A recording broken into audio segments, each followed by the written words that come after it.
you want your business to be a launch pad. You want people to go on and do their own thing and have learned some good things from you. That's what you want. You know, you can't hold on to people forever. So while you have them, you need to nurture them and try to get them on their way. The citrus coconut bar I was talking about, not fried chicken, the Venus coffee bar, and then 2 fun things, the custom stuff. Oysters. This episode is brought to you by Restaurant Systems Pro. Yeah, totally.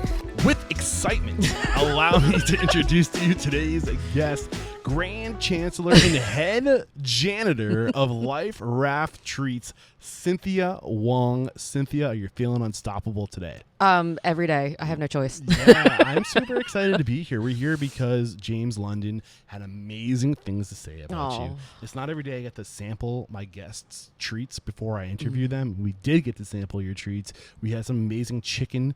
That's not really chicken, but really ice cream. Yep. That looks like chicken. It looks a lot like chicken, it does. Surprisingly. Yeah. We had some shrimp, and we also had a banana. Yep. And you are talented, my friend. Thank you. These things are so delicious. I cannot wait to dive into who you are and how you built this business. Awesome. But let's get that motivation. Okay. Inspirational, ball rolling with a success quote or mantra. What do you got for us? I say to my whole team here, it's all I got, which is basically I'm trying my hardest. I'm going to try to take you along with me wherever we go. Hopefully it's not into the gutter.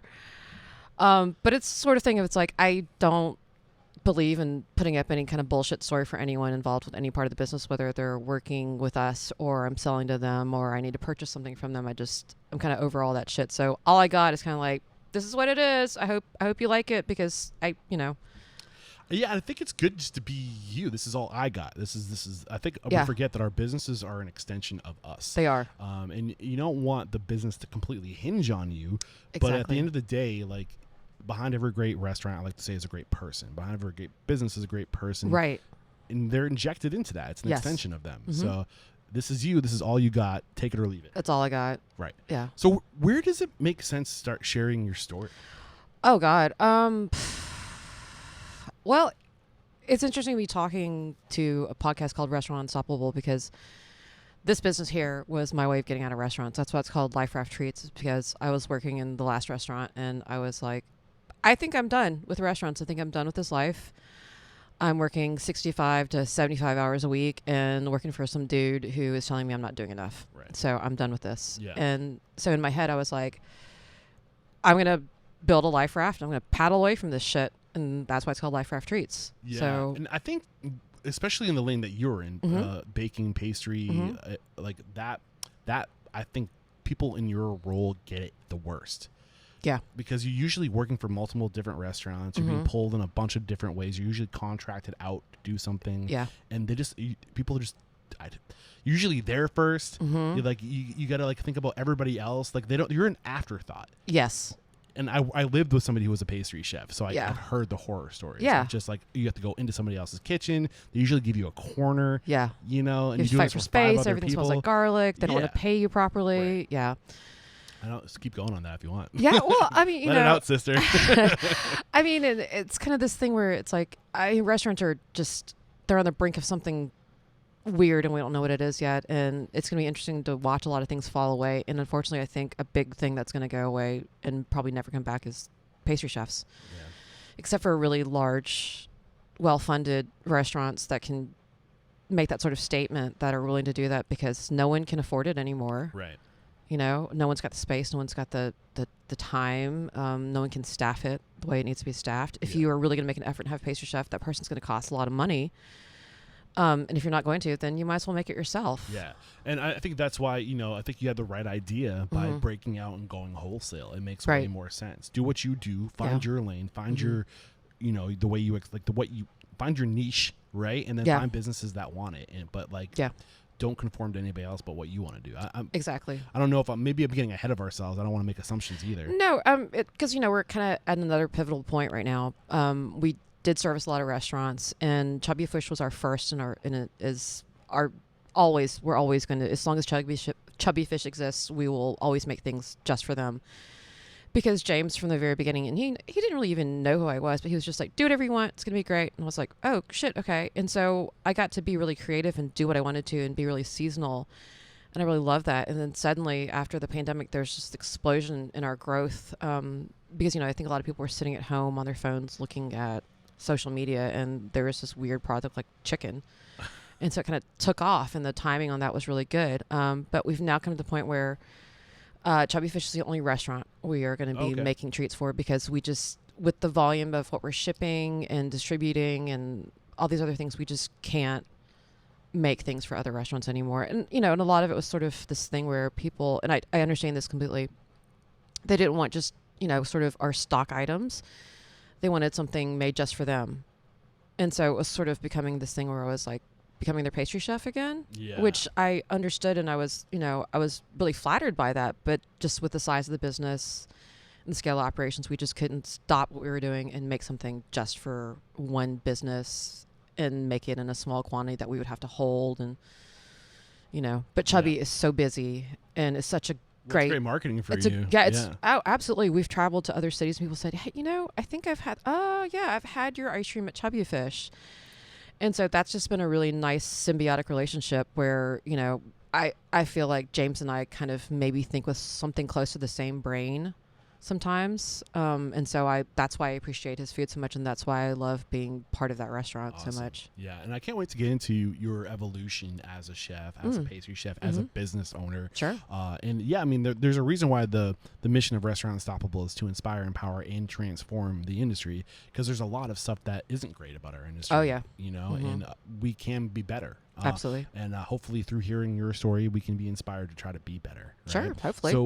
So when did you know? Like, did you go to school for culinary? Were you? I always knew. I was one of those freaky little kids that was like, I want to be a baker. And anything I played with, I turned into some sort of bakery setup. And, my parents were sort of your typical Asian immigrants. My dad. Are you first generation? Yeah, I was actually born in Charleston and then kind of grew up other places. But my dad is a retired physician. So that was that classic route of education, steady job, 401k, get a nice house, send the kids to private school thing. And, my mom and dad, being great parents, they set out this path for us. And all we had to do was basically follow the path.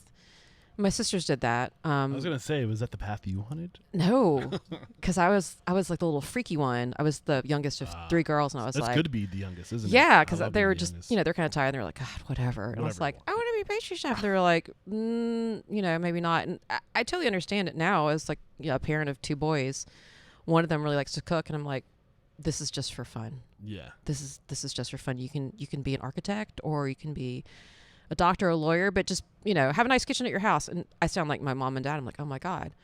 But I really, really wanted to do it. And the closest I got to my parents accepting that was going to art school, which I got kicked out of. Why? Because I never went to class. I was just like, I'm too cool for art school. No one understands me. But in truth, the whole truth behind that was that I didn't have anything to say. And I was in this art school with kids that were... You put up a little bit of a shield, were you? Yeah, they were real artists. They had something to say, and I didn't. I like to make things with my hands, but I didn't have anything to say, and so... I would argue that you are an artist. You just manifest differently. Sure, maybe so. But at that point, with like paint and printmaking, whatever, I was just like, I just have nothing to do here.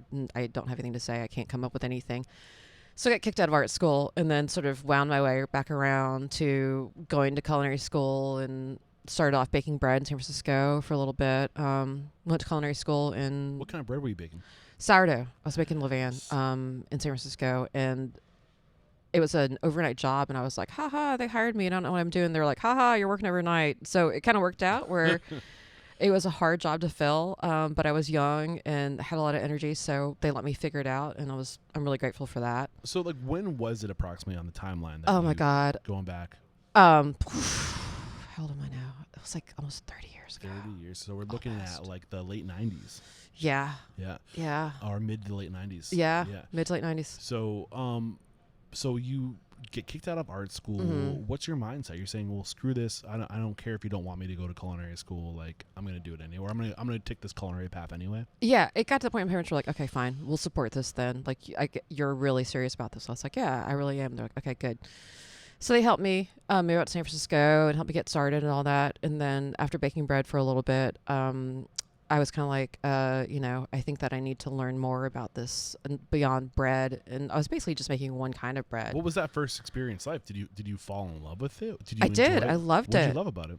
I loved working my hands. I loved getting to the point where you have done something so many times that it's a muscle memory. And then it's almost like a meditative state where your mind just leaves the room. Yeah. To this day, my most favorite part of working in the restaurant industry was at a pizza place and just every morning standing around, shooting the shit, making pizza balls. Yeah. Something about that. Just the camaraderie of just mindless. Yep. Like you're seeing progress as the big dough ball gets smaller. Right. Yeah. So you're actually seeing your effort go. Like you feel like you're actually doing something. Yeah. And you're just talking, and you get so fast at it. And something I don't know why it's so. I don't know. This isn't my time to shine. It's your time to shine. No. Like, something about that. Yeah. It's almost like I don't want to say yoga because it's not. Meditative. But it's something. Yeah. It's meditative. It's something in that family of. Mind-body connection or whatever. Yeah. So, at this point, are you like, I'm in? Like, this is what I want to do. This is like, let's make a career out of this. And Levin isn't the same as pastry, desserts. Yeah. So. No, I was into that. I was really into the bread, but there wasn't really anywhere to go with it. It was mostly me and some other person doing it part-time, and so there wasn't really anyone to learn from at that point. And I wanted to learn more, so I talked my parents into helping me move to France. And I went to culinary school there. Nice. Yeah. Totally. It was really nice. So how long were you working at the bakery overnight before? About 2.5 years, two and a half years, something like that. So you go to France. Yep. Went to France. How long was that program? It was about a year. It was outside of Paris, at a place called Le Notre. Okay. And the school itself was fine, but it was more going abroad when you're young and you're too dumb to be scared of anything, and so you get to absorb everything. Yeah. So kind of, let's get into I like to use this analogy of getting in an airplane, zooming up to 30,000 feet and just flying over your career. Help me understand kind of the way you got, the path you took to get here without getting into any detail about the places you've stopped along the way. Just let's fly across your career right now to help me understand where we should just focus our conversation. Okay. Well, after I went to culinary school, I met my husband in Spain and decided I didn't want to work in restaurants because I was so in love with him. I didn't want to pull restaurant hours. And then, eventually moved back to the States, finished college, and then found myself just kind of like restaurant adjacent. I did some food styling for a little bit. Then worked in some restaurants as a pastry chef. Was in Atlanta for about 12 years. That went pretty well. Had some kids. Moved abroad, moved back, was in a restaurant in Asheville, and then moved to Charleston. And when I moved to Charleston, that was about 7-8 years ago. Okay. And that was the last restaurant, and I kind of knew it was the last You just restaurant. killed that. Do you know how hard it is for people to do that sometimes? They start talking about their career, and they instantly start getting into detail, and it's so hard. You just crushed it. That's exactly what I was looking for. Well, I'm an impatient person, so when I want someone to give me a summary, I'm like, give me the summary. Yeah. I don't want the Russian novel. I want the Cliff Notes. I have a bullet points timeline right now, and so looking back at your career, like you just did, culinary school, Spain, college, food styling, pastry chef. Up to this point, where did you grow the most as a professional? Probably doing this. Probably owning my own business. We've been open for 5 years, and it's forced me to become a much better person. I don't want to say better person, but a more understanding, empathetic person. And then I draw on a lot of things that I learned cooking and working before. I think, because I think when you work for other people, you can learn a lot, but you're having to kind of fit into their mold of what they're doing and their ways of behavior almost and all that kind of thing. Yeah. So what about, we usually don't talk about the food here at Restaurant Unstoppable because you're open in a restaurant or you're in the food and beverage industry. Right. I hope you can cook. That's a kind of a given, right? Yeah. But can you do all the other stuff? Exactly. Right? Yeah. So is there any of all the other stuff that you had to learn, or were you always just in your lane focusing on the food the whole time? No, I definitely had to learn how to not be an old school asshole. Okay. There's definitely things early on in my industry rubs career. off on you. Yeah. And there's a lot of different ways of looking at it, and I think that the restaurant industry is particularly tough for women because you want to be tough and you want to be able to absorb all the blows in a restaurant and not be the person who's crying on the line or crying in the walk-in or whatever, that kind of thing. And it gets to a point where you just get this really hard shell and you are not a very pleasant person to be around. Where did that shell form? Just being in restaurants and working mostly with men and, being an Asian woman, I think people have quite frequently think that I'm going to be timid or, I can't defend myself. I, for some reason, am intimidated by Asian women. I think they're always so impressive. Well, because I think it's that sort of, when you're a minority, you have to work twice as hard and be twice as smart and hope that you get half as much credit and half as much money. Yeah. I think, and from what I understand with Asian culture, with the parents, they really instill disciplined work ethic. Oh my God, yes. And just knowing that, yes. and like just being like, I don't know if I want to compete with this person. They're probably gonna bury me. No, it's it's true. It's really true, and it's my husband's a big friendly white guy, and parenting our children, I'm definitely the bad cop. Because to me, it's this view of I have to raise this child to be a functioning adult. I'm sorry he's not happy right now, but he's got to become an adult. And that's the way my parents raised me. And until you are a fully formed adult, it's very hard. But then when you are an adult, you're like, I have about 3 more gears than anybody else has. Like, I'm twice the age of a lot of people that work here with me, and they will not work me under the table ever. Yeah. So at what point did you realize you kind of had to break down this tough exterior shell? This. I mean, you kind of got formed into this because of the way the industry was. Yeah. The upbringing, of the discipline from your parents. Like, when did you realize you had to kind of shed that exterior shell? As I went along the restaurants, I started to shed more and more of it. And when I started working with Ryan Smith at Empire State South in Atlanta, that was a big turning point. And he, even though he was, I think he's probably about 10 years younger than me, something like that. He's a good deal younger than me. He was just a much more evolved human being. He never yelled, but if he was disappointed in you, you could tell. And that was worse than ever getting yelled at. The body language, look on his face. Yeah. But he is such a sweet human being. He's so talented. And it started to change things in my head where I was like, I don't want to be a screamer. I don't want to be that kind of person. I want to be more like that. And it took a while to sort of switch gears and get into there because, yelling and screaming and doing all that stupid shit is it's a function of insecurity. Well, let's get into let's unpackage this. Like, sure. What are the benefits of taking that Ryan Smith approach to the leadership? Really paint the picture of the type of leader he was and how that is better than what you were used to. Well, if you fucked up, you would know that you fucked up. And there was no arguing with it. It wasn't like, oh, this wasn't really my fault. Someone else left this thing out or whatever. It was just like, I fucked this up and I have to take responsibility for it. And ultimately, if you never do anything else, it just makes you a better cook of having to be responsible for yourself and seeing what you're doing wrong and figuring that out. But also as a human, it's just like, if you yell at work, people just shut down. You don't get what you need. No one gets what they need. They just shut down. You just skunked that person for the rest of the day. Whatever it was that you were pissed off about whatever they did. Yeah.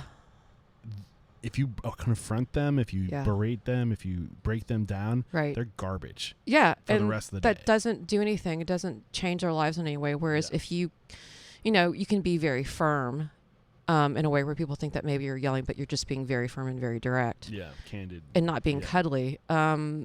People can learn from that and they can grow from that, and you can help someone go along their way. And to me, the best thing is when someone has been working with you and they wind up doing whatever it is that you've been doing together better than you ever did. That's the goal, right? That is ultimately the goal, to take people along with you and help them on their absolutely. And do their own thing later on, whatever it is. If they are going to make artisan ice cream somewhere, or they decide they want to make candles or whatever, I hope that they learned things here about how to deal with all that. And the only way that they will learn is if you are humane and try to check yourself at the door and your ego, and you deal with it as a full-grown adult. So you spent a big chunk. You said 12 years in Atlanta. A big chunk of your career there. You worked for Ryan Smith. Who else did you work with? I worked for Billy Allen at Cakes and Ale. Okay. I worked on Good Eats for Alton Brown. I was like the production grunt, basically. And is this all after Ryan Smith? It's before. Okay. Yeah. Okay. Mm-hmm. In Atlanta, where do you, like you said the Ryan, like anything else worth talking about? Should we go back to Ryan Smith in that experience? I worked for. You can tell I'm fishing right now. No. I worked for someone who became one of my closest friends. She owned a pasta shop. Her name is Lisa Gambino.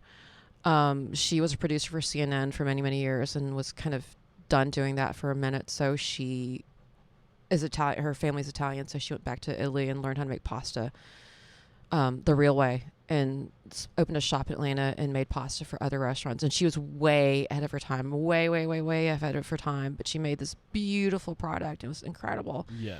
And I worked for her, and she is just a very gentle, kind soul. Wanted to do the best for everyone.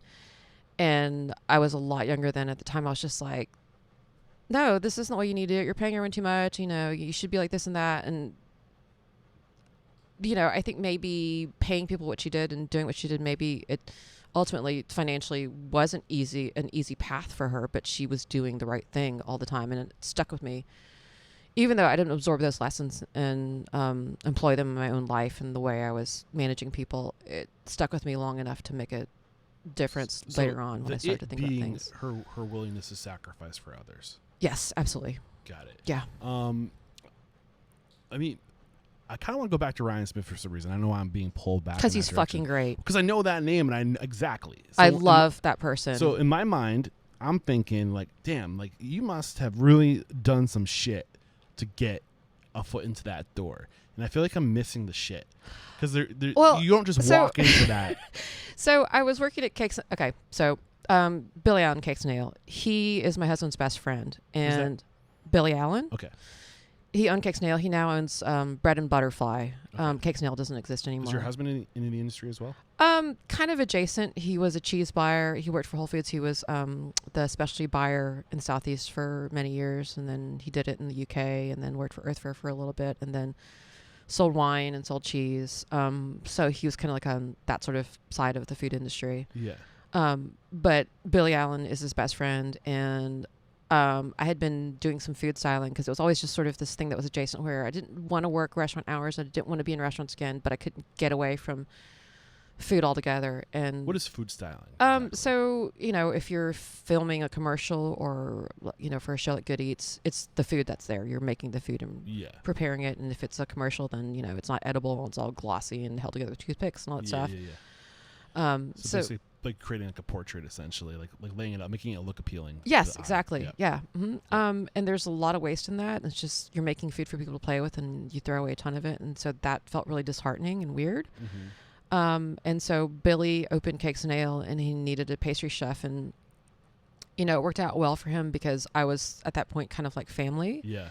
So he had someone he could trust in the shop, and I would close for him and all that stuff, and I had kind of been baking bread earlier in my career, but I hadn't had like a real pastry chef job. So that was kind of the hook for me. And he's an amazing chef. Like I learned so much about how to think about food and how to view food from him, but it didn't end well. What happened? This is where it gets awkward. Yeah, no, I mean, there's nothing legal I can say about it. And he was a screamer, and I screamed along with him. And at one point, he had a dispute with someone that was working there, and they brought it up to me the next day, and I confronted him about it, and he blew up, and I was like, that's it. I'm done. I mean, it was a series of things along those lines, but at a certain point, I was just like, I'm done with this shit. Yeah. It's amazing how much we've learned about emotional intelligence over the past 20 years. Right. You know? No, and it was really weird because, you know, up until that point, I knew him as a friend, and he was a wonderful friend. He was a great friend, fantastic human, but I saw this other side of him and I was like, holy shit, this is... I mean, you feel bad for people who, I'm not just saying he's emotionally unintelligent, but like we just don't understand, like I just don't think people realize, right, you know, like how to control your emotions. Yeah, and how your emotions affect other people. Yeah, I mean, and he had just opened this restaurant. It was all his own money, and, you know, it was extremely stressful, and he was really tired all the time, and he just had a kid and all this other stuff. So, you know, looking back on it now, I get it, but you know, it just didn't end well. And when I was on my way out, well, to kind of back up a little bit, I got nominated for a James Beard Award as the pastry chef there. And at the time in Atlanta, the restaurant scene was good, but it wasn't what it is now. And so that, you know, it was sort of like a big deal. I was suddenly like kind of a name in town, I guess. Was it the East best chef or best pastry chef? Pastry chef, yeah. Mm-hmm. Was it the region, or what was the actual nomination? Pastry chef is national, Okay, so it was that. Yeah, and he had gotten nominated the year before for Chef Southeast. Nice. And so, you know, there's this little tidal wave of things that were good for my brand, I guess, if you wanted to put it that way. So you're at this point, you're still kind of building your personal brand. Totally. Develop leverage to get into absolutely the right restaurants and stuff. Yeah. What is the strategy as a pastry chef? I don't usually talk to pastry chefs. Mm-hmm. I'm a little outside my comfort zone, but it's good. But like, I mean, from a pastry chef, it's weird because part of me is like, tell me what you did to get to where you are as a pastry chef. But what you did, you've already admitted, isn't what you want other people to do. You know, it's not a good ecosystem. It's not, you know. Yeah. And so like, do we talk about recreating that for others to follow in your footsteps, or do we talk about what we need to do to change it? I'm at like a divide right now. You know, I think that fortunately at this point people know a little bit more about how to not behave, to just not do it. And so that is a big thing. Whereas back then, you know, this was like this was like 12 years ago, more than that maybe. You know, and it just, there wasn't that sort of expectation about behavior really. And people like Ryan were much more the exception than the norm. Not only was there no expectation about how not to act, it was almost championed to act. Yes, like an exactly. asshole. You know, it was like that kind of that stereotypical. It was expected. And that's how you got things done by command and control. Yes, exactly. Yeah. And there wasn't really anything about collaboration in there. It was just like, you know, a dictatorship basically. Top down. So if you were speaking to an aspiring pastry chef, yes, somebody who wants to achieve the same success you've achieved, mm-hmm. knowing that the way you did it's fucked up, yeah, like what does that narrative look like? Oh my God, don't be a fucking asshole. Yeah, you know you're being an asshole. You know when you're being an asshole. You know how you're being an asshole. Don't be a fucking asshole. Yeah, you know. And again, it's really hard, I think, for women because being an asshole along with the other assholes protects you from the abuse of the assholes, basically. And so women, one asshole creates another asshole. Yeah, but you know, and it's kind of like, it's sort of one of those things where it's almost like it's a survival tactic, I think, especially for women. And after I got out of restaurants for a little bit, whenever I dipped back in, I was always like, oh wow, I guess I was kind of like that too. You know, I'd meet a woman who was in a position of leadership and think, wow, that's a really hard shell on her. Like she's oof. And then I'd realize that I was probably much worse than that before, you know. And when did the self-awareness come? Was it after your current role or before? Probably somewhere. It was before and then a little bit during. Was there a tipping point? Honestly, the pandemic. When I was sitting at my house for about 2 months thinking about things, I was like, cool. Okay, so we might all fucking die, or things are going to be really fucking terrible after this. It was kind of a scary moment. Do I think I've done a good job with myself? Have I done the things I've wanted to do for other people? And the answer was pretty much not really. Yeah. You know, I had some people that I had taken under my wing here and there. Pretty much at every single restaurant I worked at, I found someone to take under my wing and try to help them along. But generally, as a whole, I didn't feel really great about what I was like in the early parts of my career. Mostly really just a cakes and ale. Yeah.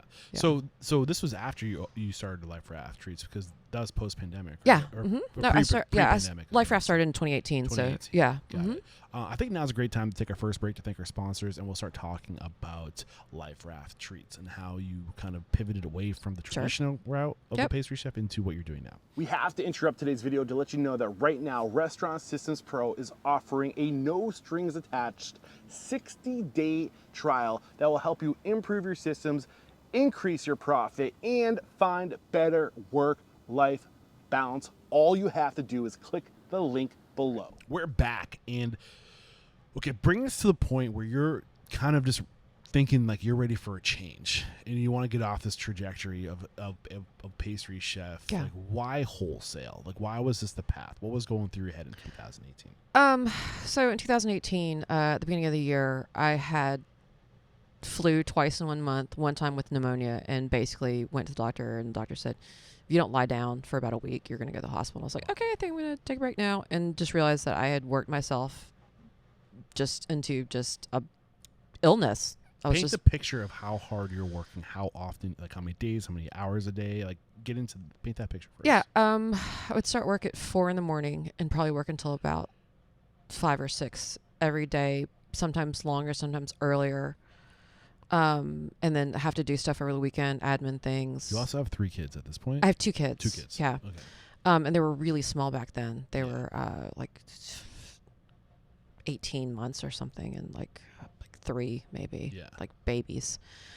And it was fucking terrible. I was leaving the house when it was still dark in the morning. It was still dark, and then coming back when it was dark again. And I had a nanny, and the nanny would basically just hand me one of the kids and be like, okay, well, they're about to fall asleep now. And it was fucking terrible. Yeah. So that was part of the tipping point. And I was working for someone who had a really misplaced sense of ownership of my ideas and of kind of me in a certain way. And I was just really not into that. So what you're talking about right now is like when your hard work, somebody else gets celebrated for your hard work. Kind of, but more than anything, I had started making not fried chicken while I was at this restaurant, and not fried chicken. Is that the ice cream? Fried chicken, yeah. It's the chicken leg. Okay. Yeah. I just want to make sure. I started making it there, and people were like, "This is this really weird, funny thing," and it kind of started to take off a little bit. And the owner of the restaurant was like, "This is mine." I was like, "Bullshit. Yeah. Let's not fucking do this." So I eventually, pretty quickly left, and when I was leaving, I wasn't really sure what I was going to do. I just knew that I didn't want to be there anymore at that particular restaurant, or maybe in any other restaurant ever again. Yeah. And my husband said, well, you've always wanted to make ice cream, so what's stopping you? So this is like 2017, or is this 2018, early 2018, okay. Yeah. So this actually reminds me, I listened to Will Guadera. I'm always afraid to say his last name. Will Guadera's book, Unreasonable Hospitality. Mm-hmm. And he talks about this idea of this culture of stealing people's work and calling it yeah. Why do you think that happens? He talks about some things but I want to hear your perspective before. I think right now so much of it has to do with social media. And there's this weird thing happens with social media with our business a lot. Like someone will make a TikTok video of it, or they'll make a YouTube video of them eating the ice cream or something like that, and it'll get a lot of hits.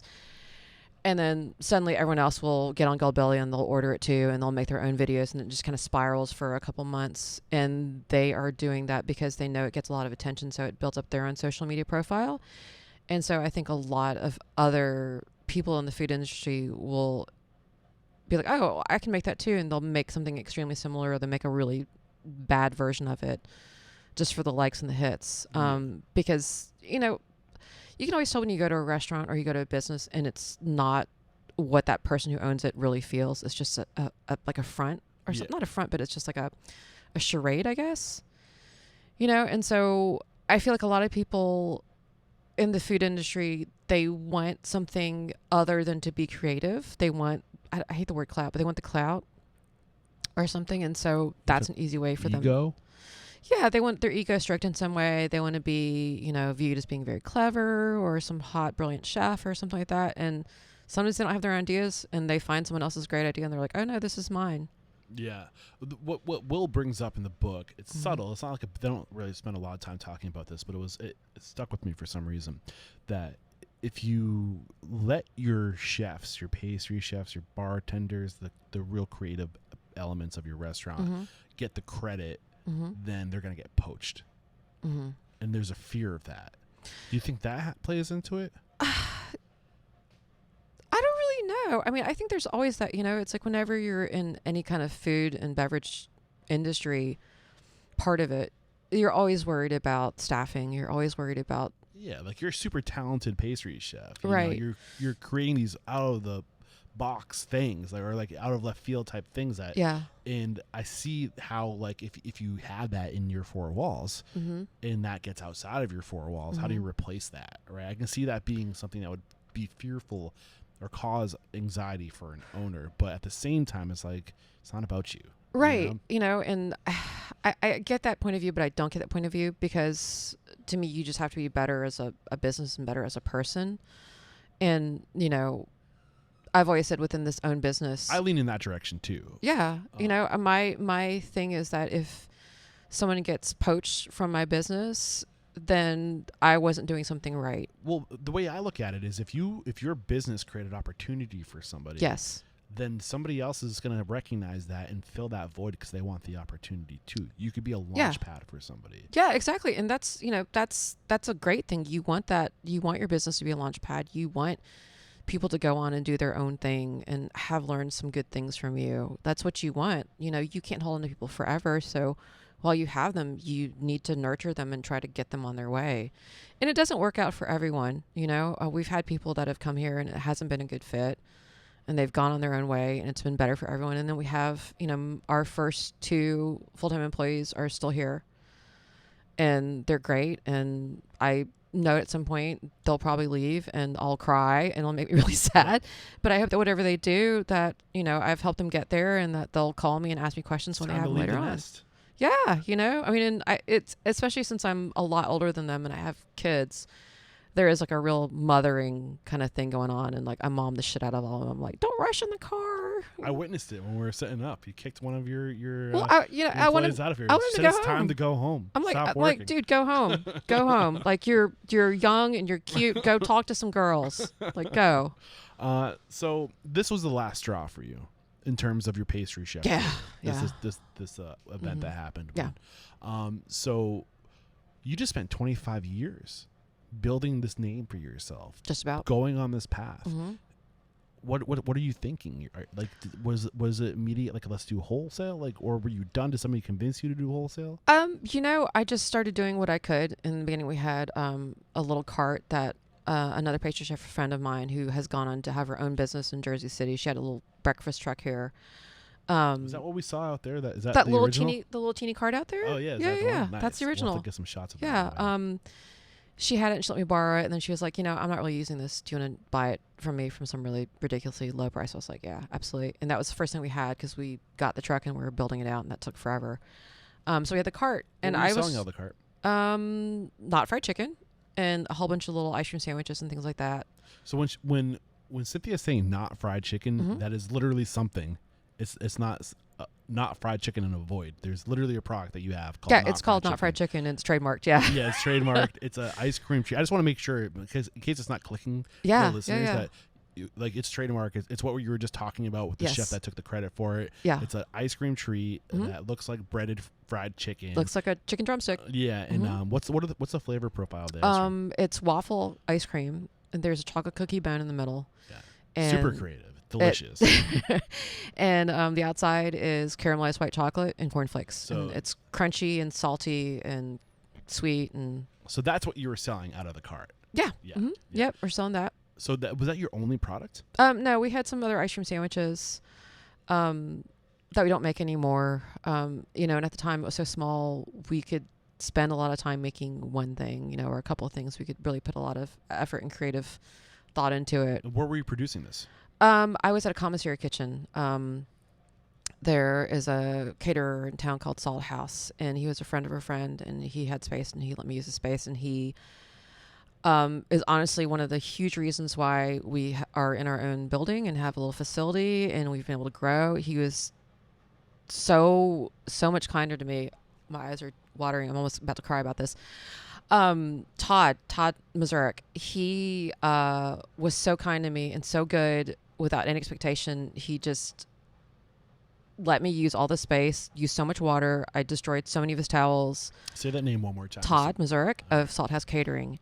Got in his way, got in his team's way, but he let me grow and helped me grow and supported me, bought my product, talked to me about everybody, charged me barely anything in monthly rent to use his catering kitchen. So before you got into this commissary kitchen, this catering kitchen, what was the vision? You got away from what you were doing. What was the narrative in your head? I'm going to go do my own thing, and this is my strategy. This is what I'm going to do. There wasn't a strategy. I was just going to do my own thing, and I was going to figure it out as I went along. And, you know, because I'm very fortunate, and I've been pretty privileged throughout my life to have, you know, there's always sort of a safety net. I'm never really going to, like, have to, you know, sleep in my car or anything like that.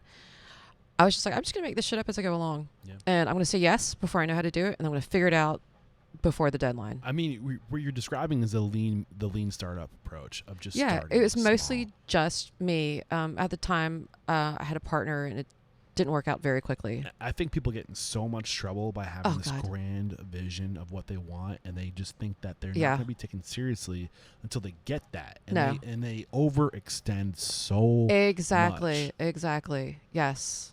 So it's terrible to see that kind of thing too. So just start small. Do exactly what Cynthia did. Started really small. You know, use your network, and beg your some money. relationships. Yeah, begged money off my parents. Begged money off of my husband's parents.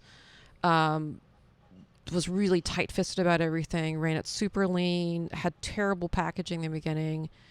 But it doesn't have to be amazing. It doesn't. You just have to have a really good product. And relationships, which you had. You know, try to be decent, as decent as you can to your customers, your suppliers, and everyone you come across. So you were known for this product. Yes. You had already established a name and a reputation. I think we can definitely learn from that. Go out there, work for other people, develop relationships, hone your skill, find your lane, figure out, get identity. Yes, right? And very much so. You had achieved that. Yeah, and that was what made the transition into all of it so much easier. You know, if I had been some random person, not that I'm not a random person now, I'm totally random, but if I didn't have sort of these stamps of approval that everyone can sort of see and be like, oh, okay, she must sort of know what she's doing, behind me to start the story, then it would be pretty hard to sell something that looked like a piece of fried chicken. Yeah. I think it takes some time investing. Like, I think people try to go, I mean, you had momentum up to this point, right? Yeah, absolutely. You were nominated for a James Beard Award. Yeah, I had momentum, and I was also, you know, doing it relatively kind of not old, but, you know, a little bit older. And so it wasn't like I could bail at any time. I like to joke about and say I was backed into a corner, but I kind of was backed into a corner because I was going to go back to restaurants. Yeah. Charleston is, you know, it's a great restaurant town, but if you're a pastry chef, there aren't a lot of jobs out there. And so I was like, I have to figure this shit out, and I've got to get these kids into college at some point. And so that, you know, that sort of, I have to make this work thing has really been good for me. So go ahead. No, I mean, if I had done this 10 years earlier, if I had done this when I was in my early 30s, I probably would have bailed already. Because why do you think specifically? Because it's so hard. Yeah. It's so hard. There's so many days where you're just like, I don't know what I'm doing. This is all fucked up. So you have this brand, you have this reputation, and you have this cart. You're slinging. What's the like? Where are you selling these things? Where are you going with this cart? Anywhere anyone will have us. Farmers markets, any kind of pop-ups. You know, we had a lot of friends in the F&B area that were like, you can pop up with us when we pop up. And, you know, one of those first things was, they're now Jackrabbit Philly, but at the time they were Short Grain. They had a food truck, and we were friends with them, and they said, oh, we pop up at Edmund's Oast every Tuesday. You should pop up with us. Did you notice the sweatshirt I was rocking on the way? Yeah. And so, you know, it was great, and we popped up with them, and it was at the time like a really nice amount of money for us, and got us out there. And, you know, so much of the success of this company was other people helping us and being really kind and saying, oh, come to the shop and set up, and we'll let everyone know you're coming, and they can eat your ice cream. And, you know, places like J Stark, it's a local company. They make handmade canvas bags and goods. They let us pop up there a bunch, and they were so kind. You know, Edmund's Oast let us pop up a whole bunch. Edmund's Oast Exchange let us pop up. So many other people just being like, yeah, you're getting started. come here. You need a place? Come here and put the cart here, and it'll be great. And were you thinking along the lines of trying to build the clientele beyond just making impressions in person? Were you collecting emails at this point? I wasn't, and we still don't really collect emails. Okay. We have a thing on the website that's like, oh, get the newsletter. There is no newsletter. No one has time to make a newsletter. It's just like, it was just very sort of organically done, and I didn't try to pull any bullshit. I didn't try to make anything that I didn't want to make. Yeah. There was a big push in the beginning where people said, oh, you need to make ice cream for kids. And I was like, it's ice cream. It's all for kids. It's all for children. Like, this is all for children. We're not doing anything weird. Like, there's nothing made out of, like, sriracha. Yeah.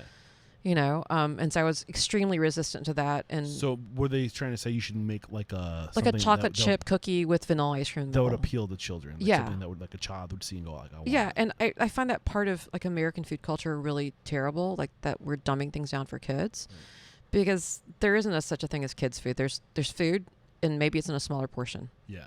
Now, I'm sure you're still busting your ass to this day, right? It's not like you're not working anymore. No, right? Yeah. But what was the evolution? Like, what took you, like, if the cart is first gear, what was second gear?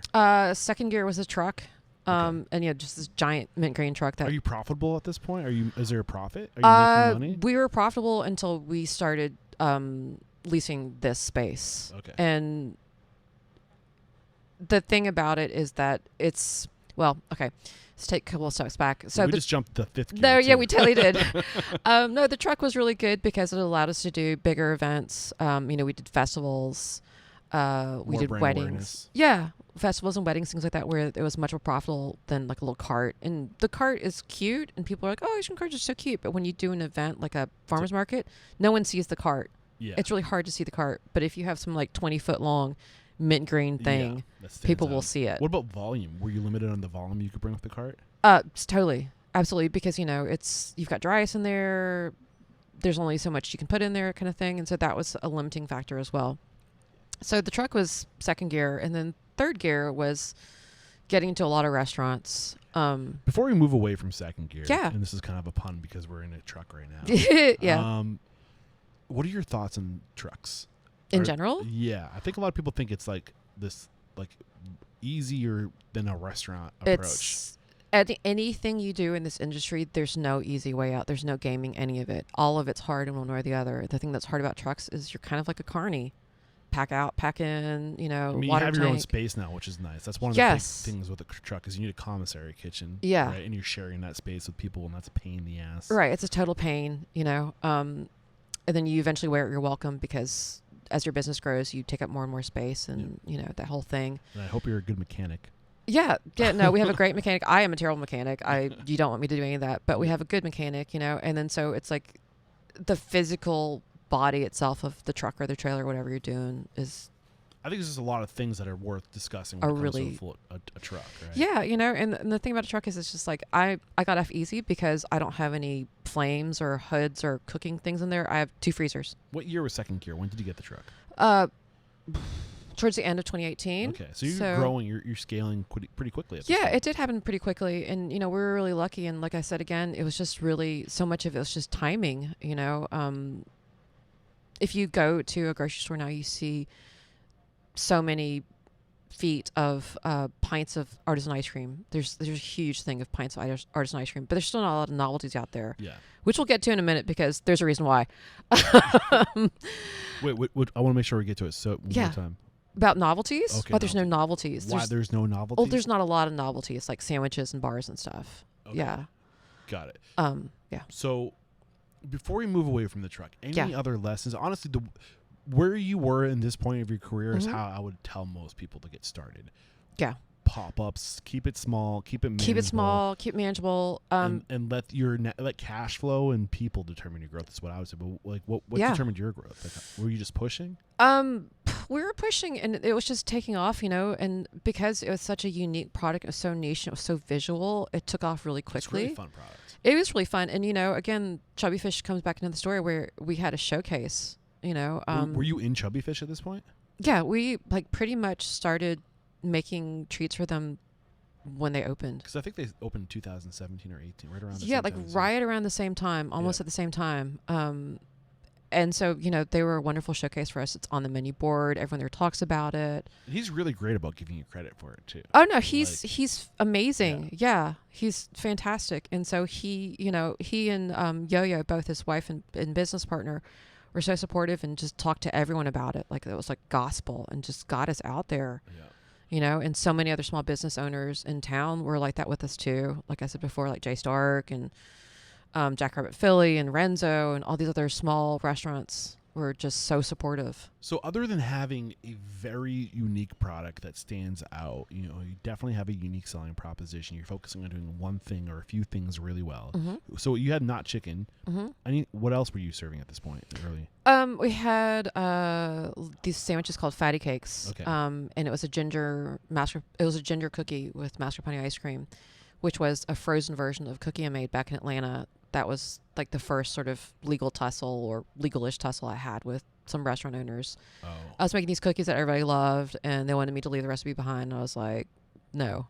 Well, I think that's we're kind of backpedaling a little bit, but this is great business advice. Yeah. If you have something unique and wonderful, trademark that shit, because more than half the time, you're not splitting atoms. You're not doing anything that, involves like deep science and all this kind of crap. And there's no protection out there other than the name of the product. And have that conversation about intellectual property before you take the job. Absolutely. Absolutely. Even if you think you sound like a twat because you're talking about it and you might be some 20-year-old and this is the first job you've had, but if you're really creative and you have a lot of things to do, have that conversation about who owns the idea, where does this end, when we part ways, who retains what, and make sure that you're the one that retains it. And if just make sure that that's clear. If that's out there, if that's a deal breaker for you, then make sure you're absolutely. And part of this whole thing about the restaurant industry that's so weird is to say that it should be yours and these are my rights and I own this and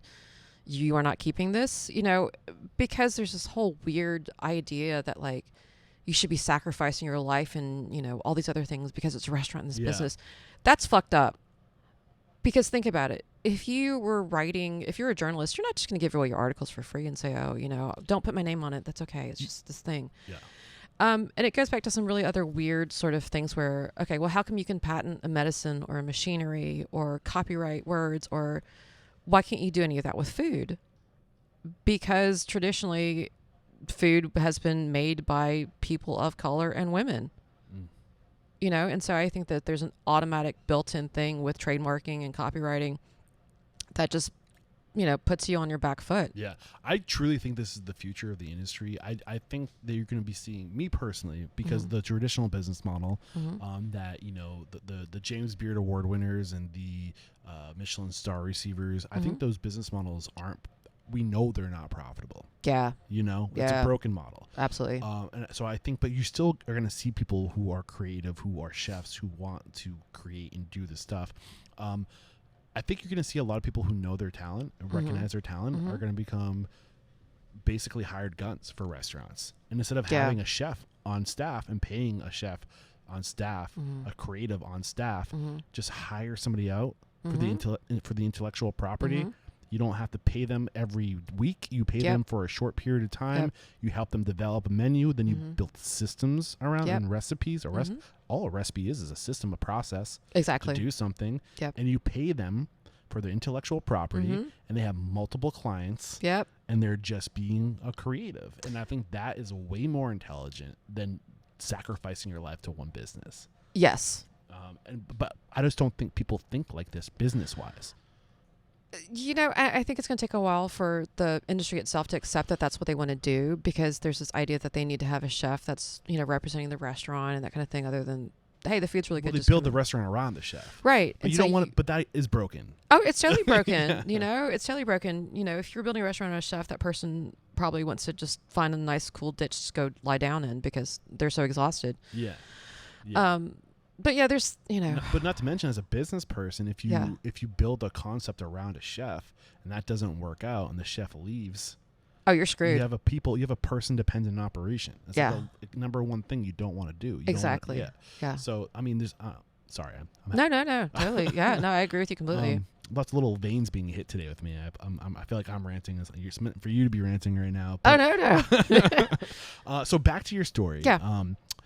On the timeline, you have this unique selling proposition. You shared your product line with us, and you're out of this cart, and that evolves to the food truck.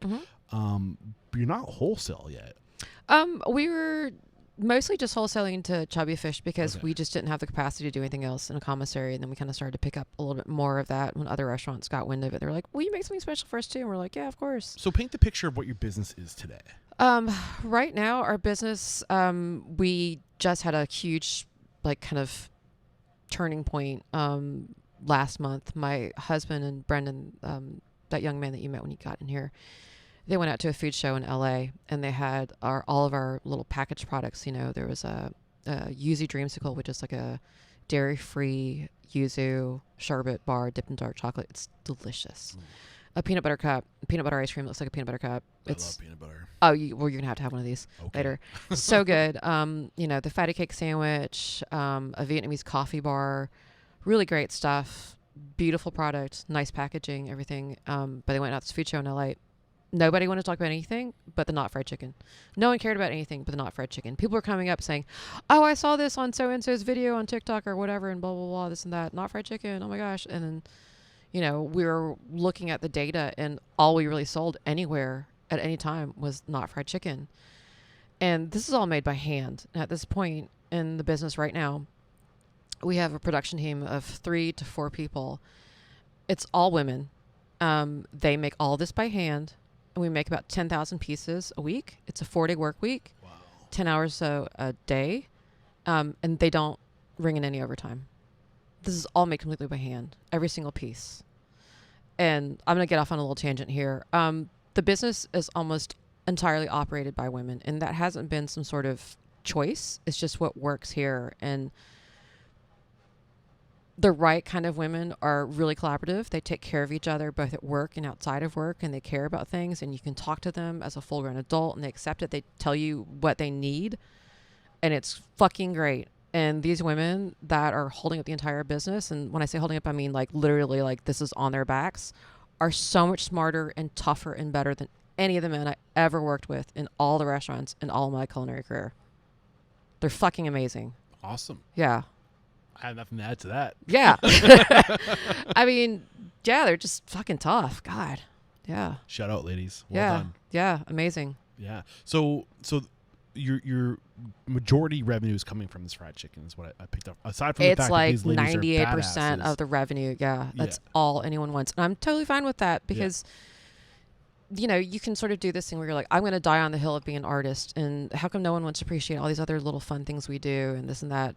Because we've done a lot of different things and a lot of, you know, we've had a lot of fun ideas that don't necessarily take off because we just don't have the time to spend promoting them.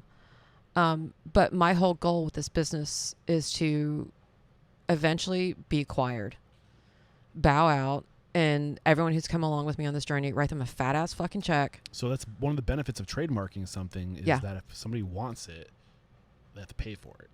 Yeah. I mean, you know, or and essentially. they can own it. That's essentially the idea. Yeah, the process, you know. So you build up demand, you build up awareness. Exactly. You have an asset. Yes. Right? Yes. And then you flip it. Yes. Yeah. You know, and I think a lot of people have this idea that's a very cute little thing that we're doing and it's so artistic and fun, but this is a business. It's a money-making vehicle. My aim is to make money for myself and everyone here. And there's no shame in fiscal responsibility. And when I say everyone here, I mean literally everyone here. Whoever's with me at the finish line, well, you know, if I get a life-changing amount of money for this business, they do too. Was that the mindset in 2018? Is that what you wanted to do? Did you want to scale? In 2018, I just didn't want to be in fucking restaurants anymore. And I was going to do anything it took. I mean, literally fucking anything to never go back to a restaurant again. It's funny. I used to listen to I don't mean to insult my friends who own restaurants, but like for me, that life, I was like, fuck this, man. Like nothing. I gave birth to a baby that was almost 9.5 pounds and almost 2 feet tall. And nothing is worse than being in a restaurant. Man. I'm sorry, but a pastry chef in a restaurant, like, just fuck that. There's a reason why the last word in the mission statement is transform. You know, and I think we're going to do that through educating people. I think a lot of the reason why we're in this position as restaurant people is because we're so passionate about the people and the food that we don't know smart business. Yes. And if we can share business acumen and share knowledge and empower people and also inject values into people like you've done for us today, telling us what's not acceptable, we can transform the industry. But we have to talk. You know? Absolutely. We have to share information. So, I mean, I used to, when I first started this podcast, I was inspired by all these other podcasts that were so inspirational about making money and like the glitz and the glamour of success, right? And I started talking to people, and I'm like, fuck, like this is really hard. Yeah, like this sucks. Like this industry is broken in a lot of ways. Yeah. And if I can talk people out of opening restaurants, I'm doing a service, you know? And that's kind of what we're here to do, is to be real and to talk about people who want to open restaurants. If you're thinking about it, know it's going to be hard. So, you know, you can save yourself a lifetime of headaches and stress if it's not for you. Yes. And, you know, so like I'm happy that you're being raw and authentic and genuine and laying it out there, because it's the reality. But we can change it, I think, over time. Yeah, for sure. You know? So when you first started the Life Raft Treats, you weren't thinking I'm going to scale this and sell it, or were you? No, not really. I mean, it was really just one foot in front of the other, you know, for quite a while. And then one of the big turning points was the pandemic, and everyone just starting to look at everything online, and a lot of like online traffic towards our dinky little Instagram page and our dinky little website, because it was such a visual thing. And at the same time, my husband was working at for a distribution company. He was like, I can't do this anymore. I don't want to do this anymore. I don't like my job. And I was like, how convenient. Hey, I'm going to trap you into this other thing for the rest of your life with me. And it kind of worked out really nicely, because I really needed someone like him to help me drive the business. And I could never have afforded someone like him. So someone like him. But because he was the father of my children, I trapped him. So someone like him, what do you mean by that? He worked for Whole Foods for about 12 years or so, buying probably about $90 million worth of specialty products, buying and selling. And he just knew that next stage of growth. Like, he just knew what to do. He knows what the distribution companies need to have. They need to see how logistics works, just all those things that, you know, allowed me to kind of go, well, here's the product mix. And he's like, okay, well, that's not a good idea. That's a good idea. People are going to want this. People aren't going to want that. Here's how we're going to do this all. And so once he got on board with me, that was when things really took off, is because I had another person with me that I could depend on to do these other things that I need to have done. Is this post-pandemic or pre-pandemic? It kind of smacked up in the middle. It's like October 2020. Well, that's another thing. Like, I think you made this transition to whole-sale. Well, I don't even know. Were you like, what was your goal? Wholesale? Did that change for more delivery? I didn't really have any. I didn't have any goals. I just wanted to, like, because you're on Goldbelly, right? Yeah, I just wanted to tread water, you know. And actually, that was when we started shipping through Goldbelly. Was like right around October or November of 2020, as they approached us. Someone had this fantastic human being named Vanessa had our product and ran it up the ladder at Goldbelly, and they're like, and she said, you guys have to get this on the website. And you know, John David was there to talk to them and iron out all this stuff and look at the contract and get all that stuff narrowed, like, you know, kind of hammered together. And so we started selling at Goldbelly, and it worked really well pretty quickly right away. And they were very supportive. And so that was kind of the shift that happened. And, you know, I mean, I think the thing that people need to think about in whatever business they have is to not chase growth for the sake of growth, but to chase the organic growth. And so because of the pandemic and the shutdown and everything, the organic growth was in wholesale and distribution. What happens if you chase growth for the sake of growth, or just for money? What happens? Well, I mean, when I say growth for the sake of growth, I mean, you know, there are some businesses that I know of where they want to have multiple outlets in multiple cities. And it's like, that doesn't work, because you aren't even really making money at the first business that you opened. So why are you expanding? Because it's this ego thing to say, oh, well, you know, I have a restaurant in Nashville, and I have 3 in Atlanta, and I have like 5 in Charleston, and that kind of thing. And that never really works out. Why? Well, I think to be able to pull off multiple locations, you have to have a really strong company culture, and you have to have hired the right people that can do these things when you're not there.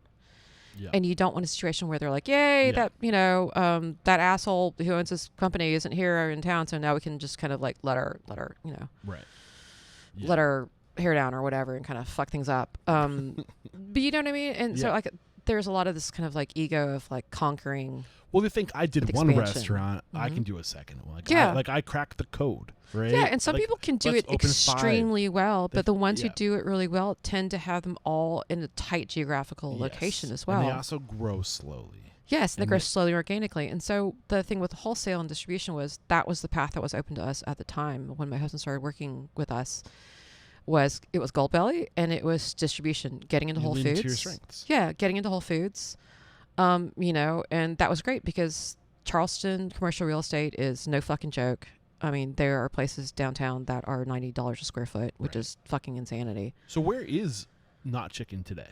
It is, it's at Whole Foods throughout the Southeast. It's at a bunch of fantastic independent retailers that are so good to us.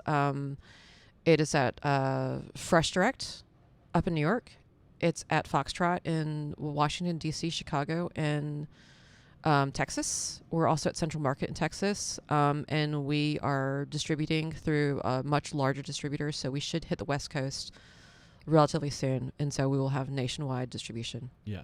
If people are listening to your story and shaking their head, yeah, this sounds like it's right for me. This idea, like, I'm a talented person, I'm a creator, I can put all my energy into scaling one of my creations and hopefully scale it to the point where somebody wants to acquire it. What is your advice for that person? It's great if you're creative and all those things, but if you don't have someone on the business side of things, it doesn't matter. Yeah. What are the business side of things that like you the don't nuts and focus on? bolts of again knowing how, for us in particular, how distribution works, and unfortunately, also part of what my husband does so well is he's a big friendly white guy, and so people take him seriously. And when they have to have an email conversation with him, they take him seriously. When they talk to him face to face, they take him seriously. Whereas with me, it's people. Society is trained in a different way to deal with someone like me, unfortunately, How do you think society is trained? I think society, okay, so if we are at an event and we have some beautiful ice cream treats out, some custom things, people will always go and talk to him and say, oh, this is your company. This is so amazing and blah, blah, blah. And he's like, no, it's her. She's the one who did all this stuff. So is it always white people that are saying this to them? Or it's kind of everyone, honestly, they want to talk to the big white guy who's got the answers, they think. Is this because like people assume that in order to be successful, you must be white? No, I just think they view it as like the figure of authority. Do you know what I mean? Like it's kind of weird. It's totally weird. It's the easiest thing to assume, I guess. Because yes. Okay. And so that's what people kind of do, and I could get really pissed off about it and have all these little wars about it. I'm just trying to understand. But because I'm a white guy, so I'm blind to it. You know what I mean? Like I'm completely blind. To it. The thing that's great about it is he is that person who can get his foot in the door and deal with it. Yeah. And he's very personable and he's very friendly, and I'm kind of not all the time. So that's what works. And, that's another big part of the business is you can't make people who are on your team do things that they're not good at. Everyone kind of has to be well-rounded enough, but if someone is really fucking bad at something, they hate doing it, don't make them do it. Yeah. That doesn't mean like, they hate cleaning up. Think they're going to accelerate that to the next level if they want nothing to do with it? Yeah, exactly. Like my production manager, which isn't the correct way to describe her because she's just fucking amazing. Hannah, my first employee, she's the one who runs production, and she is the one who is getting these 10,000 pieces of not fried chicken cranked out every week. So what is your lane right now after all? Sorry, that what? Short. Your lane. I just help everybody out and I try to streamline things. I'm really good at creating and implementing systems. I am extremely cut and dry with everything. I don't have a lot of emotional feelings about business sometimes. My husband is, he has a very nice, gentle touch, but sometimes I'm just like, no, we're not dealing with that. We're not doing that. Yeah. We're not doing that. We're not doing that. We're not doing that. What are the things that he wants to do or people want to do that you turn down? So we have started this pivot away from supplying restaurants. And so we only supply Chubby Fish now. And everyone else needs to go through our distributor. They need to go through P10 Foods. Why is that? because we don't have enough manpower. We don't have enough time to deliver all these little boxes of things, and it's a restaurant. So it's like they have some small freezer. They can only take 25 pieces at a time. And so to pay someone to go out there and deliver that and the whole thing, it's just the juice isn't worth the squeeze anymore, unfortunately. So I feel like you have this vision of what you want to be, and you're shedding the extra weight. Yeah, you have to do that because we're at a stage of growth where the first stage of growth, the analogy for me is that everything costs as much as like a really shitty used car. Everything costs about $5,000 when you first get started, and that's a pretty terrible small ice cream machine. And then as you get bigger and bigger, the next stage of things that you have to buy to run a business costs as much as a nice used car, and then the next stage is a nice new car, and the stage after that, things cost as much as a fucking house. Yeah. And we're at the things cost as much as a fucking house right now, where I'm like, how do I figure out how to get like this 6-figure spiral freezer in so I can freeze the stuff fast enough? How do I do this? What's the next phase? How, those kinds of things. Like, I don't even know, like, this is outside of my comfort zone as far as like, but this is cool because I'm genuinely curious. Yeah. Absolutely. A clue. Mm-hmm. So we were talking about the gears before, right? Yes. We were talking about first gear, you open, second gear, you have the food truck, third gear, you just, I think, and if I skip over no, let me know. Yeah, okay. Third gear was having more of a focus that we're going to maybe try to scale as a distributor and getting acquired. That's the goal.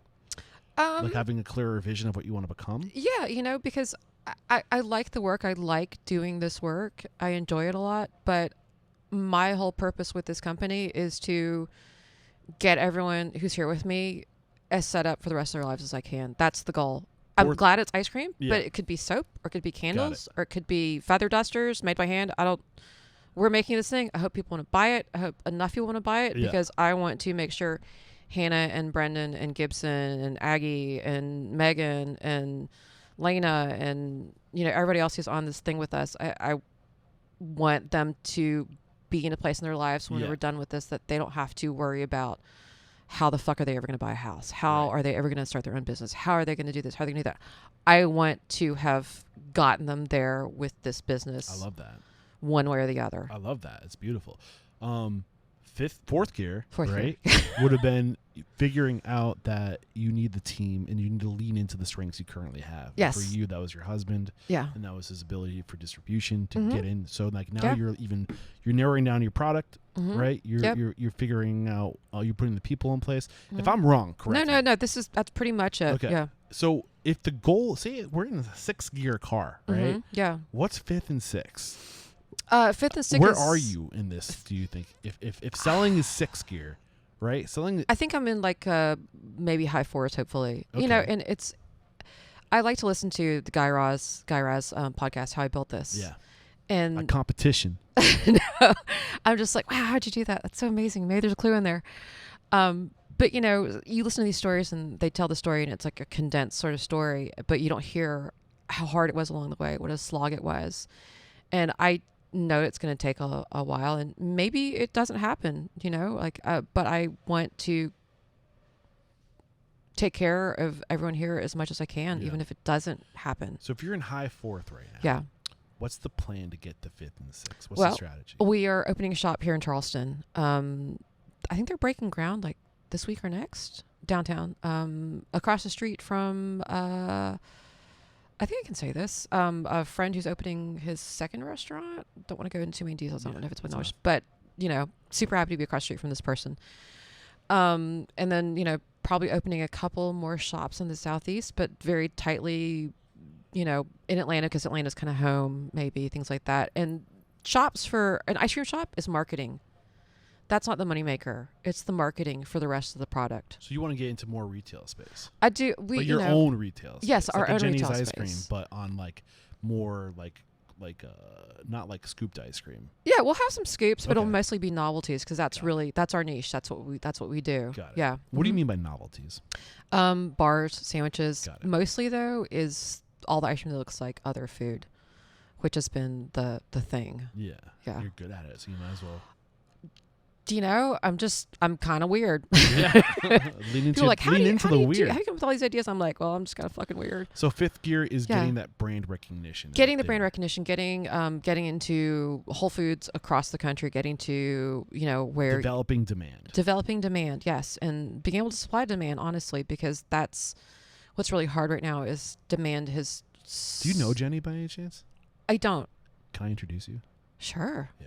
Yeah. I mean, she's the one that paved the way for all of us. My God. Yeah. Jesus. I don't know if she's going to respond to my emails. Yeah, but no, I'm not making any promises. No, I mean, if she hadn't done what she had done so successfully and so well, still to this day, I would not even vaguely be able to be doing what I'm doing. I'm pretty sure I have her contact. No one would pay $5 for an ice cream bar at this point if she hadn't done what she had done. She would, you're so talented. Like, anybody that could be a part of lifting you up and getting you to where you need to be is only going to benefit from that. Right. Yeah. I'm sure there's a win-win in there somewhere. Well, yeah. So at this point in the business, it's scaling up even more intensely to even greater scale than we thought. And it's happening really quickly. And, demand has far outstripped supply at this point. The cash flow is difficult because we are so focused on trying to make the growth a little easier. And my focus is always on the team and making sure that we're not breaking them every week, because it's a lot of work. My God. And it's all done by hand. And it's, we don't have a lot of the machinery that we need to get to make packaging easier or to make, the hand shaping process easier. We don't have those things yet because they're all so expensive.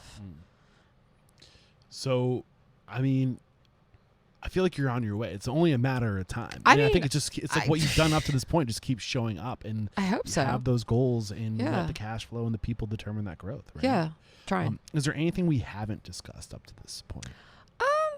I don't know. There's so much. I mean, yeah.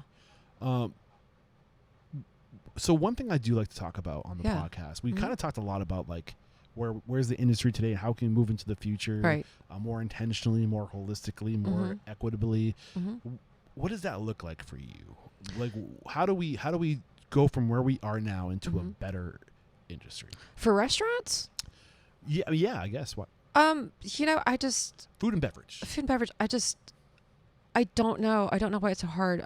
My friend Vivian Howard, I'm kind of going to mangle her quote a little bit, but she said, how did I take two of the best things in life, two of the greatest joys I ever had of cooking for people, and made such a miserable life for myself out of it?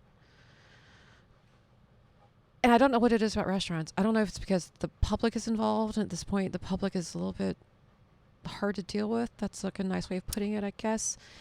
And we're in this nice little bubble here in the factory where we just deal with each other. And so it's really nice. Well, but I just think that like you have to just prioritize the team. You have to, and it's easy for me to say because we don't serve alcohol and we don't have, we're not open for breakfast, lunch, and dinner. And I also think that the industry has conditioned the consumer to suck so bad. Yeah.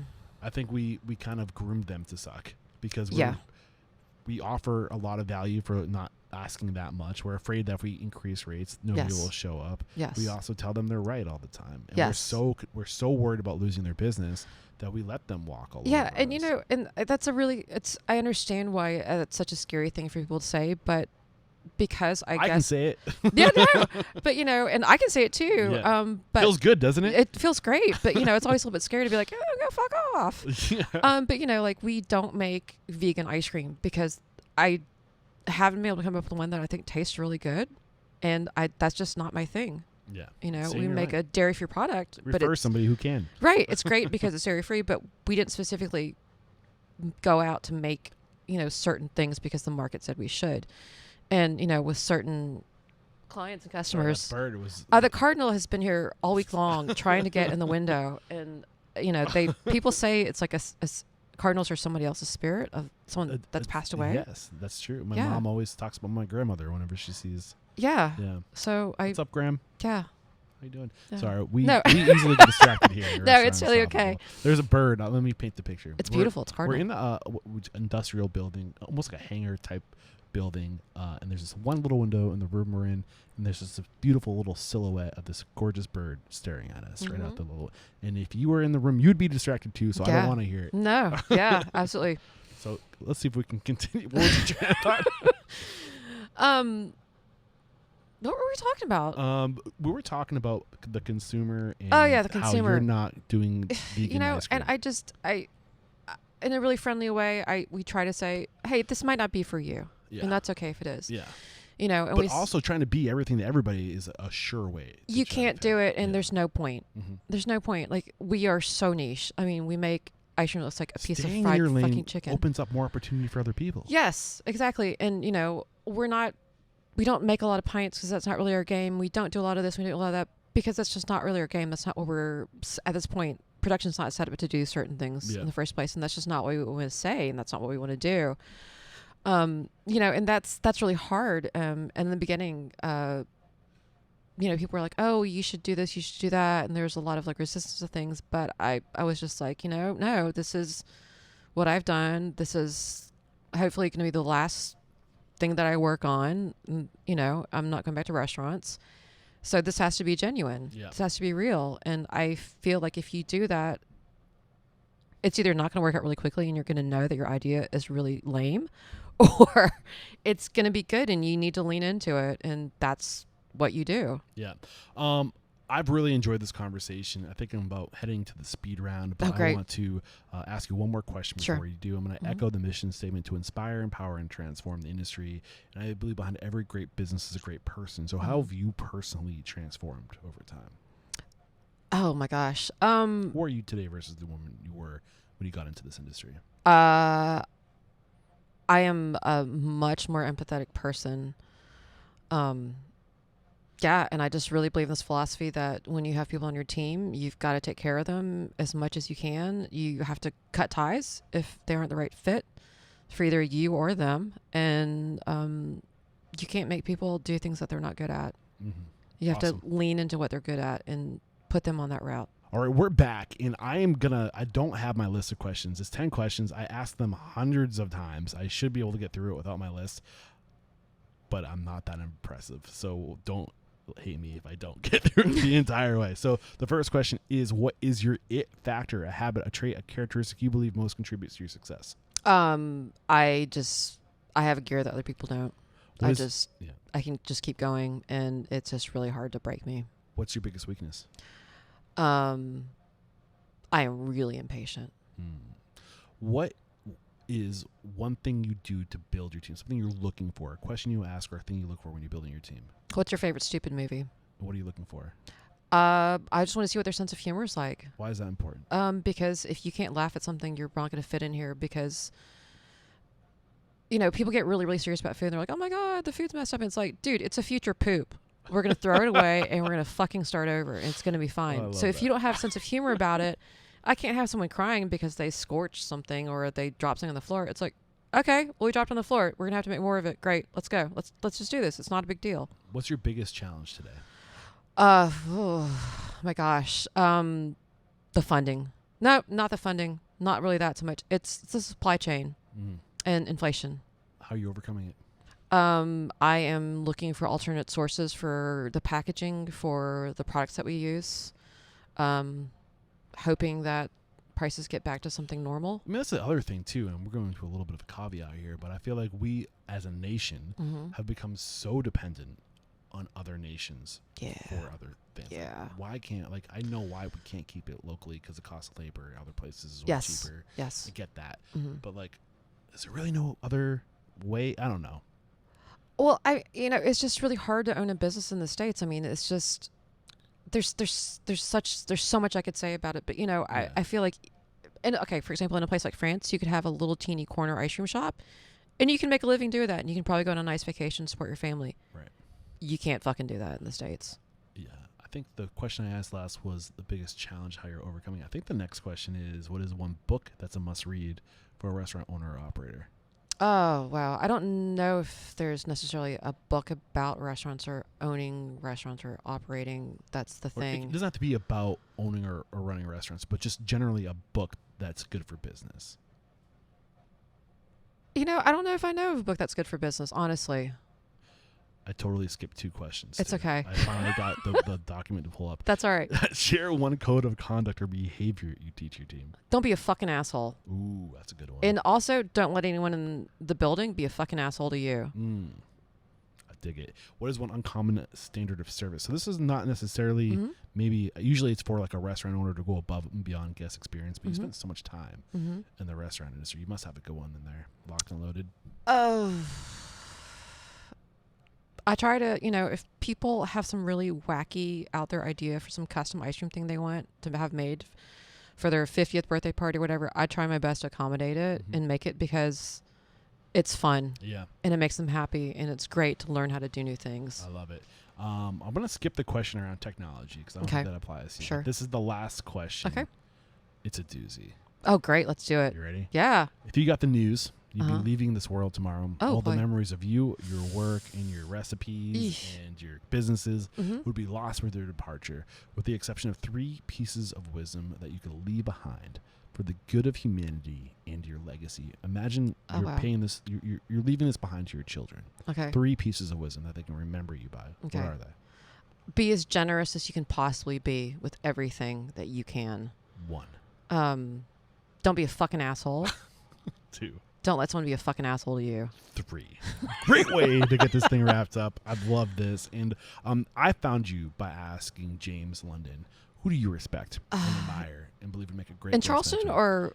Anywhere. Okay, well, in Charleston, I'm going to say Cynthia Wong up the street at Jackrabbit Philly.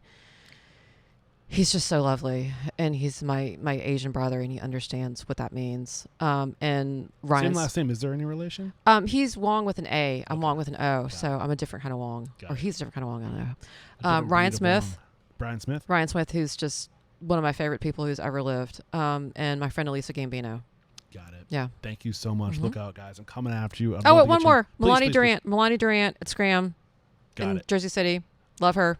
Beautiful. Thank you so much. Look out. I'm coming after you. I'd love to get you on the show. And how can we connect with you? I know we can't get, well, we actually can get your ice cream if we go through a distributor, right? Retail stores, Whole Foods. We're on Goldbelly. If you go to our website, there is a finder on there, and you can put in your zip code, and you'll find the closest retailer closest to you. Are you looking to grow your team? Yes, always. Who are you looking for? I'm looking for more production hands. I'm looking for people to help with logistics and packaging and shipping. I'm looking for people to work events. I like to get the right person in here and see what they're good at, and then try to get them into whatever situation that is. That Brendan that you met earlier, he was in production, and he's a wonderful person, but he just doesn't have that production brain. But he's so personable and so charming and just gets it. So we put him into events, and he's fantastic. Awesome. Yeah. And what's the best way to get in touch with you if you want to maybe? You can go to our website, which is www.liferaftTreats.com, and there's an info thing, and send us an email. Awesome. I'm taking a stab in the dark. I want to say this is episode 983. Give or take 1 digit. Head over to restaurantunstoppable.com/983 or maybe one of those. I'll say it at the beginning of the episode. Whatever I said at the beginning of the episode, head there, and then we'll have a summary of today's discussion, as well as any links to tools or services or books recommended, and how to connect with you. Yeah. Cynthia, this has been a lot of fun. Thank you so much. Thanking you so much. Oh, it's super fun. There is no questioning. You are unstoppable. Thank you. We'll cut it there. Cheers. Cheers.